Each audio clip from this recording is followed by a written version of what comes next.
I'm a playwright with the San Francisco Mime Troupe. Thank you for inviting me here. I'm sorry more members of the Mime Troupe couldn't show up today, but here I am. I'm a member of the collective. I was the first woman to write a play for the Mime Troupe. It was a pretty successful show called The Independent Female, or A Man Has His Pride. It was actually Ronnie's idea. He said, let's write a play about women's liberation in 1970. He said, Joan, you can write it, so I did. You should have seen the reaction we got from the first version of this play. This is not the first time I've been outnumbered at a collective meeting before, okay? What did I learn? I learned that feminists are famous for irony. One of the actresses in the troupe was involved in the women's movement at the time, and she wanted us to do a reading of the play for a group of radical lesbians and radical feminists. It had an ironic ending, and they were not amused. They asked, why did we make the heroine an airhead? Why make the feminist the villain? Just irony-proof. They said, women need to be empowered, need to be encouraged to find, to liberate ourselves. The ending has to be positive. And I saw their point and I changed it. What did I change? Well, what happens is John shoots Sarah, the feminist. So then Gloria's left in that moment to decide her future. And John says, don't you love me? And Gloria says, I love my sisters and my brothers if I meet any. And she says, when we all have our independence, then we can all have our pride. Huge cheer from the feminist audience. Anyway, Ronnie's not with the collective anymore. Well, Amilcar Lobos and his girlfriend Maruka asked us to come to the Mission Neighborhood Center because there seems to be some concern about us purchasing the warehouse at 24th and Shotwell. It's the big warehouse with no yard and no windows. It's vacant, and the Mime Troupe would love to permanently move its headquarters to the Mission. We just lost our lease at Alabama Street, and before that we were at the church at 20th and Cap. A bunch of us used to go back and forth between Hunt's Donuts. You know Hunt's Donuts, right? Hey. Crime Central, the police used to call it. We actually wrote a play for those boys who were accused of killing that police officer. Those Latino boys who used to hang out at Hunt's Donuts. They became Los Siete. We wrote a play for Los Siete in 1970 to protest bars and protest the police trying to come into the neighborhood so that rich people could move in and take over. Well, the neighborhood organized against the police, and Los Siete, they won. Viva Los Siete! Viva, viva! Viva Los Siete! Viva, viva! Viva Los Siete! Viva, viva! Viva Los Siete! Viva!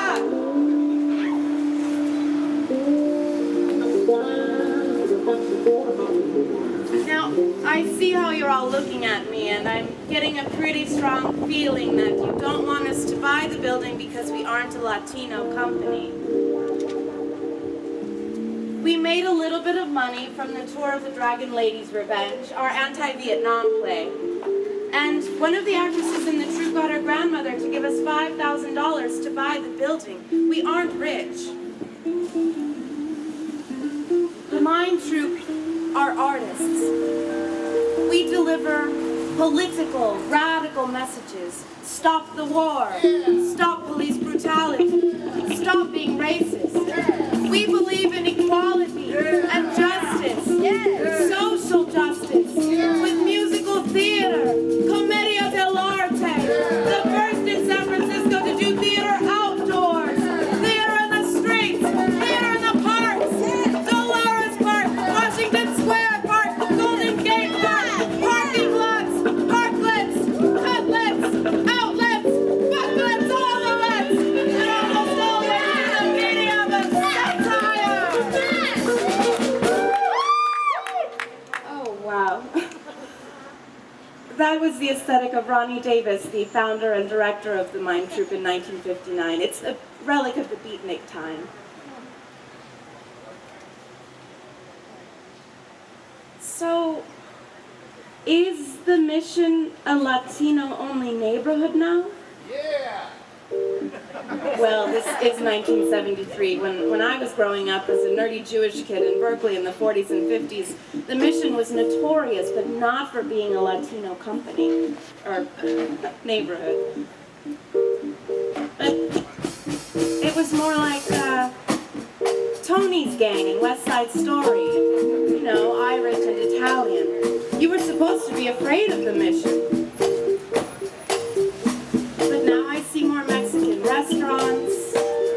I see La Galleria de la Raza. I see Casa Hispana. I see the murals of Quetzalcoatl.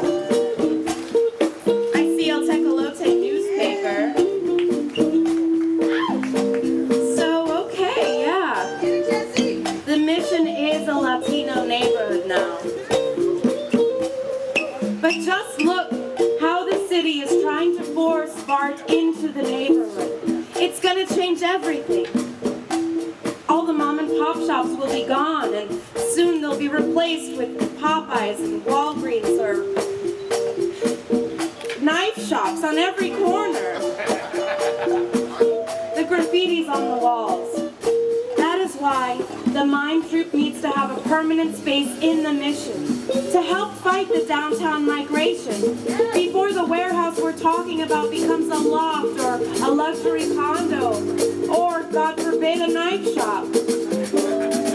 Right now, there's revolution in the air. People are uniting, resisting BART, resisting yuppie culture. They're going to raise the rents and tell you it's progress. They're going to say that Latino kids and Los Siete are standing in the way of that progress. We need to remind people that history matters in the Mission. ¡Viva Los Siete! ¡Viva, viva! ¡Viva Los Siete! ¡Viva, viva! ¡Viva Los Siete! ¡Viva, viva! ¡Viva Los Siete! ¡Viva!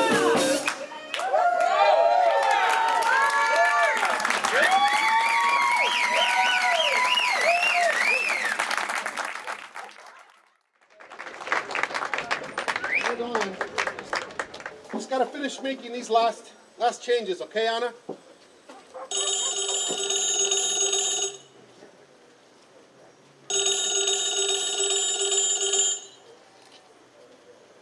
El Tecolote, Juan Gonzalez speaking. Yes, I wrote that article. Well, my wife Anna's the editor, but I'm the publisher. Well, we meant what the editorial said. Yes, we support the Cuban Revolution. Yes, and we support the people in Cuba also. That includes Fidel Castro. Well, not everybody in the community feels that way, sir.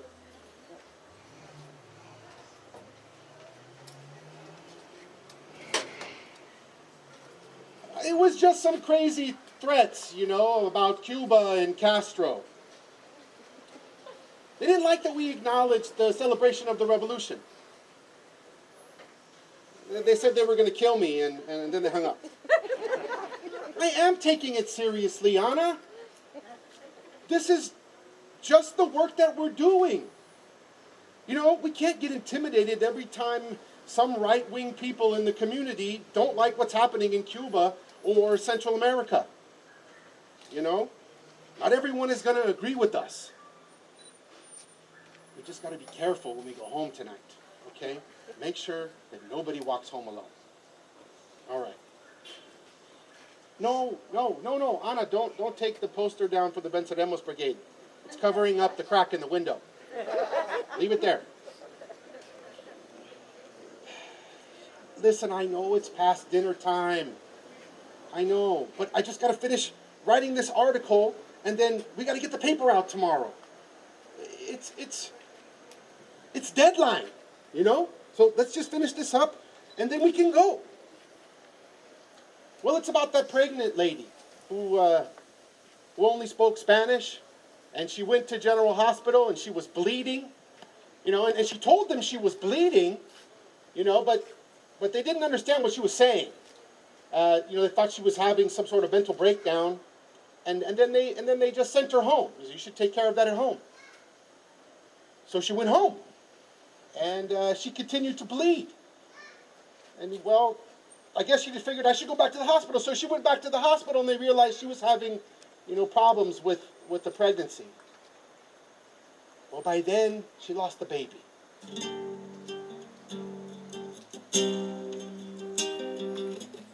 This is our raza, Ana. Our gente. I know our daughter's waiting for us and she needs us at home. Pero Ana, what if this was us?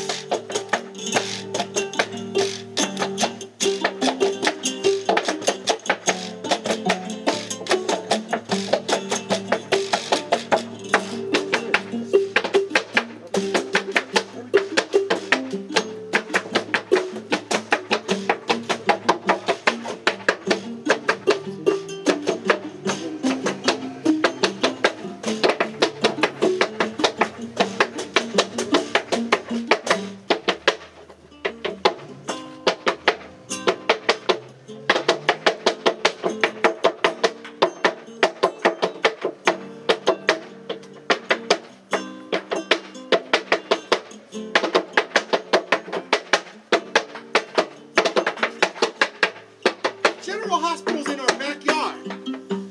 And they don't have anybody that speaks Spanish in the emergency room. This is more than an editorial. This is the hook for an investigation. This is something that the community needs to know about. I gotta finish writing it tonight. I mean, this is reckless, irresponsible, racist.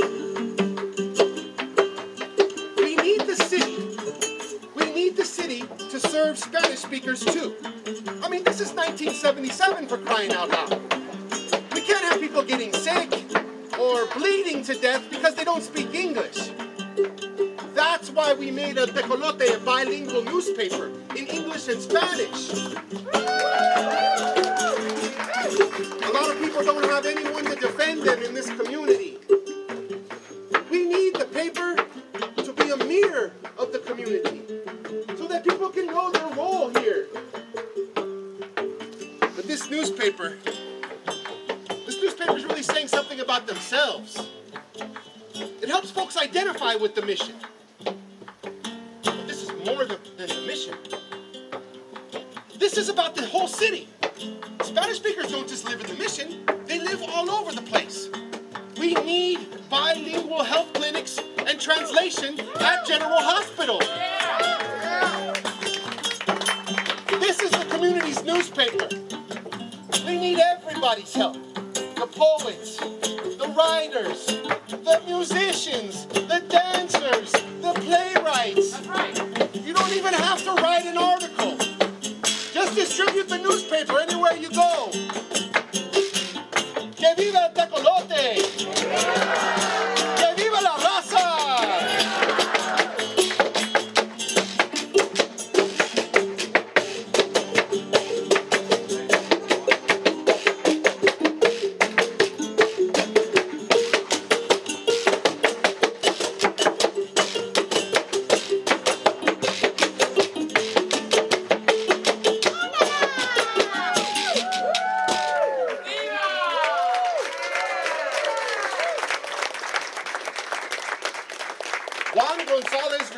and advocacy efforts in 1977 helped spread the word about the lack of trained medical translators at General Hospital. Eventually, the State Department of Health issued the hospital a letter of non-compliance for bilingual services. That's right. 10 months after a tecolote coverage began, the hospital established a bilingual unit with 26 interpreters trained in medical terminology. See this, Ana? We did it! Yeah! Okay, we can go home now. All right. Let's go.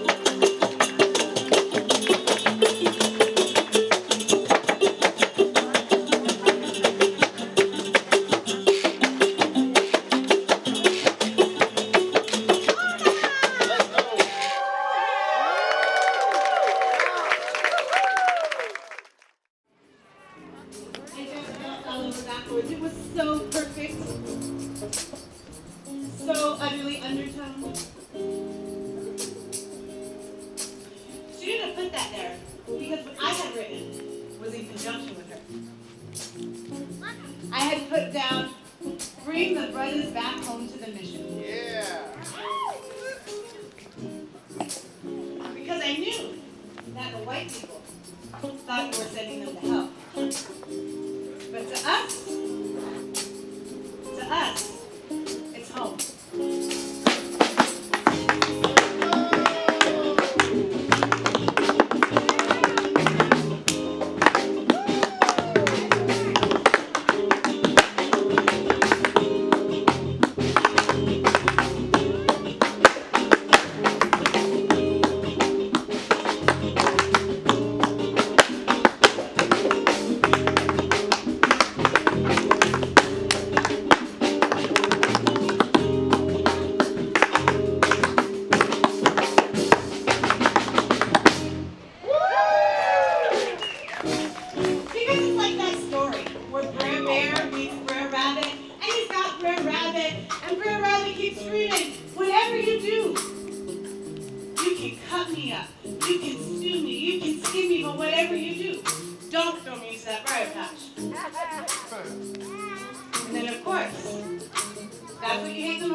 logo on them.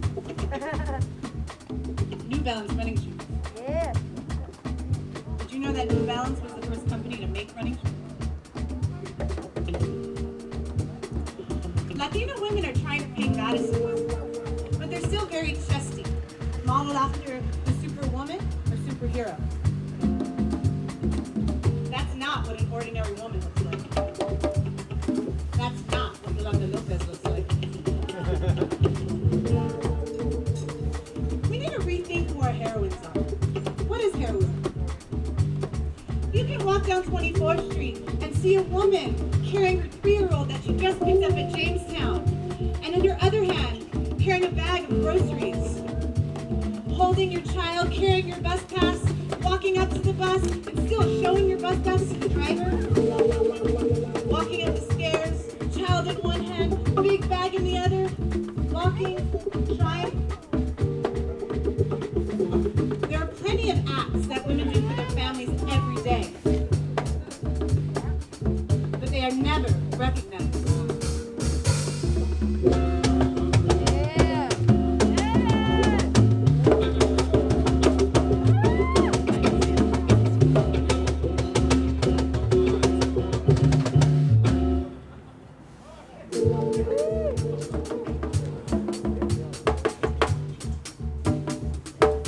For me, there's no segregation between art and politics.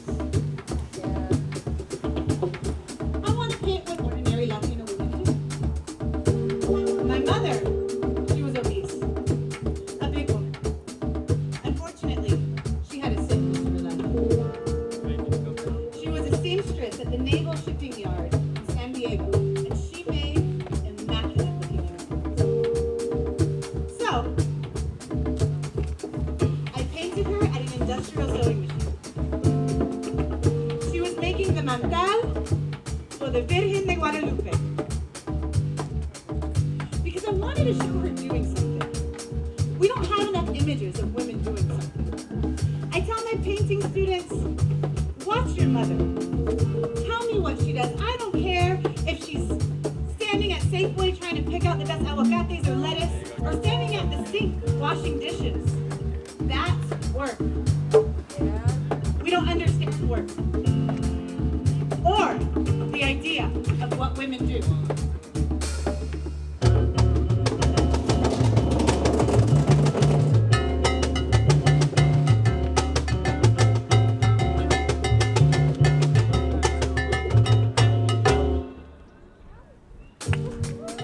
I want to know what your mother does. I don't want to see her with crimped hair and makeup. I want to see images of women doing something.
1973, I left Berkeley and went home to Chile to celebrate the newfound hope after the election of the socialist Presidente Salvador Allende.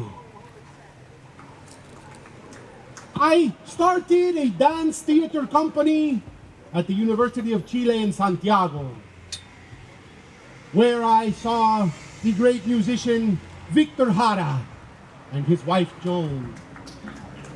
After a rehearsal one night on September 10th, 1973. On September 11th, the day of the coup, I left my house with a kitchen knife, ready to defend my freedom. I was arrested for giving a cigarette to a communist friend. At my interrogation, they asked me, "Are you the poet Carlos Baron?" And I said yes. And I wrote a poem for my interrogator. I negotiated my release from the Pinochet prison, and I returned to San Francisco in 1974, and I promised myself then never to be afraid of death, only of not living. You should not be afraid of death. You should be afraid of not living. That is the key.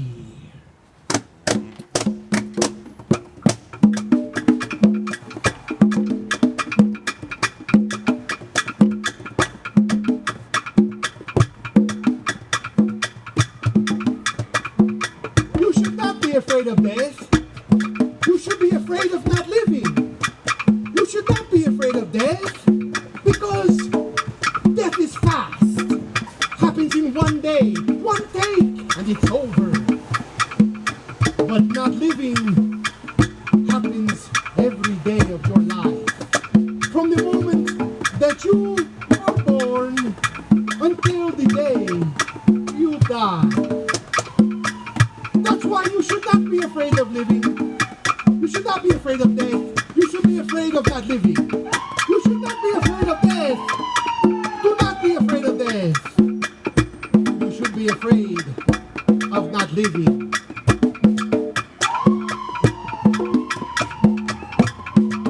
Because it's like what the Mexicans say. Every Mexican is born close to death. To make fun of death. To laugh at death.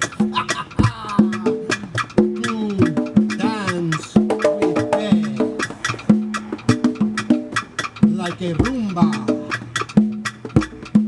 for the dead. And a rumba for those not afraid of living.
I looked down Mission Street towards Daly City, and I saw 40 young men with sticks and chains.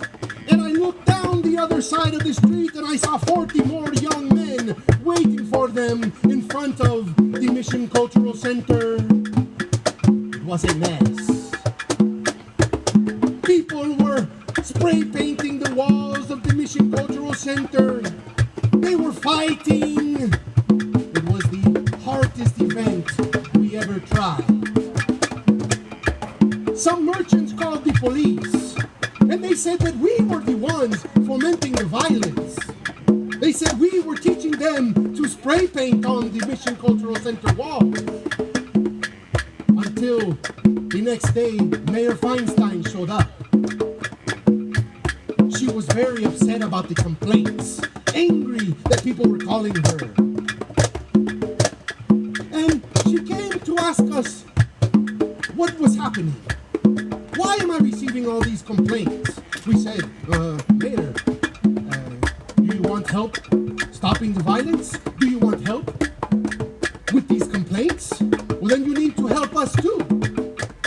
Well, what kind of help are you talking about? The mayor said. We said we want to go into schools. We need materials to teach classes. If you want us to help you, then you have to help us. The mayor asked, well, how much is this going to cost? We said, $2 million. The mayor was offended, and she took off. And the next day, the fire chief came, and he said, you cannot do anything anymore inside the Mission Cultural Center. This place is not safe. And he shut us down because the mayor was offended that we had asked for money to help our community. So we took our dances and we took our music and our theater to La Raza Park because we were not afraid to create, even in the face of death. Because you should not be afraid of death. You should be afraid of not living. That is the key.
Sometimes a picture's worth 1,000 words.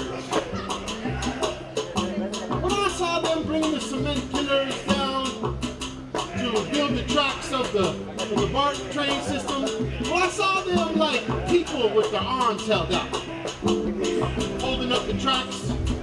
The humble people of the mission, the people of this city, you know, we're the ones shouldering this BART train system. Brown people are in San Francisco. We ride it, we drive it, we maintain it. Shoot, there would be no BART station without us. Where are you from?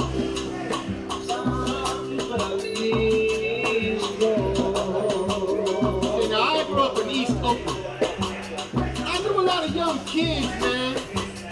They're gonna grow up to be little thugs. dancers and all that jazz. I was their friend. You know, I guess you could say I was a young little Pachuco when I was growing up. But I was the artist of the group, you know, so I wasn't about to go down that road.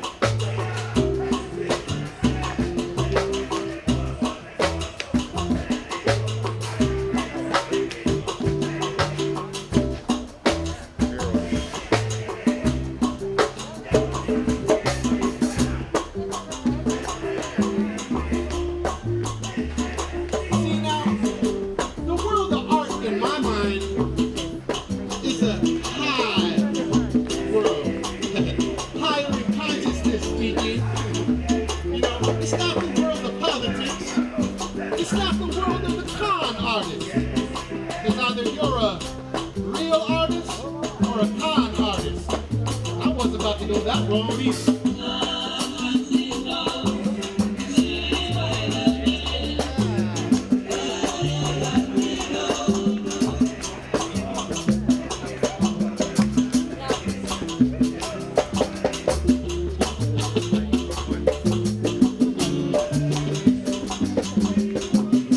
Now that Bank of America mural I did, now that's a masterpiece because it's indoors. You see that mural inside the Bank of America? Now, what makes that a masterpiece is because it's indoors. It was a 90-foot long dedication homage to the great Mexican muralist David Siqueiros. And see, what made it a masterpiece was that it was the concept of Chuy Campuzano, you know? And it was my friend Luis Cortázar and Tony Machado working on that thing. You know, now that's a real masterpiece you gotta check out, even though the Bank of America commissioned it. One of my friends came up to me and he said, "Hey, Michael, that mural don't belong in a bank.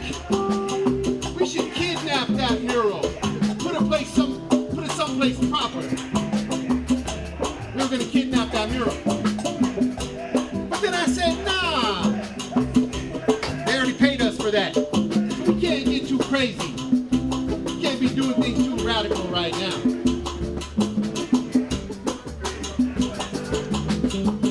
Somebody hold the ladder for me. Nobody gonna hold the ladder? Hold it still.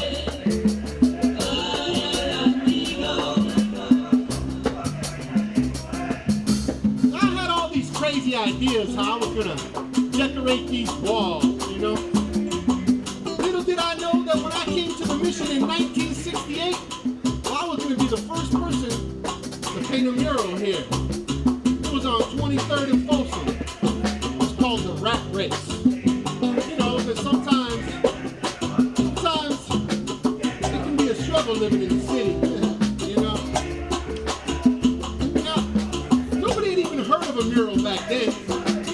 No one had the word mural in their vocabulary, unless you was an artist. Now everybody knows what a mural is. A lot of these walls in the mission, man, they got a bunch of advertisements on them. They got like cigarettes and alcohol. They're not really advertising nothing constructive or educational. Just booze. I'm gonna put graphics out there. I'm gonna put big graphics out there that are educational and you can learn something from. Like Diego Rivera did. And all those guys in Mexico, they painted murals that, you know, they taught the people about the history of Mexican culture. Yeah. Because sometimes the picture speaks 1,000 words. That's what I'm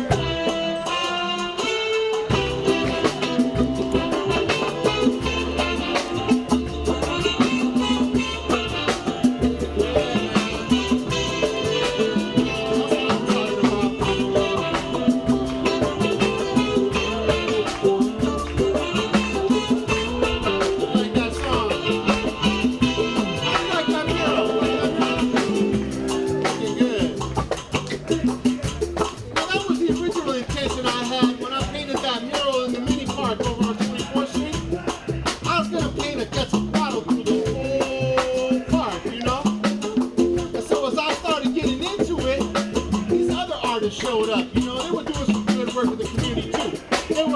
Mujeres Muralistas. And they came up to me and they said, Hey!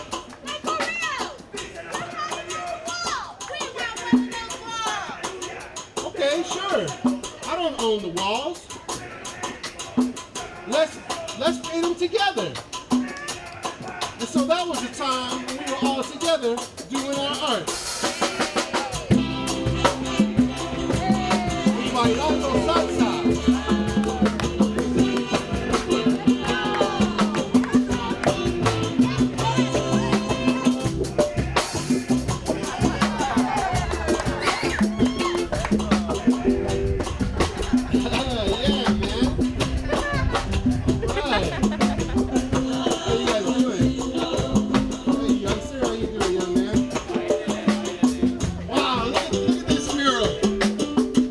Beautiful piece. You see that bar tray, all the people underneath? You know, people are going to come here, they're going to look at that mural and they're going to say, get all happy, you know, like I feel right now. They get happy when they see that mural. I can't believe I did that. You know? It's beautiful. Beautiful designs. You know, this BART station is going to be an educational place. People are going to come from all over taking trains, and they're going to stop right here in the barrio.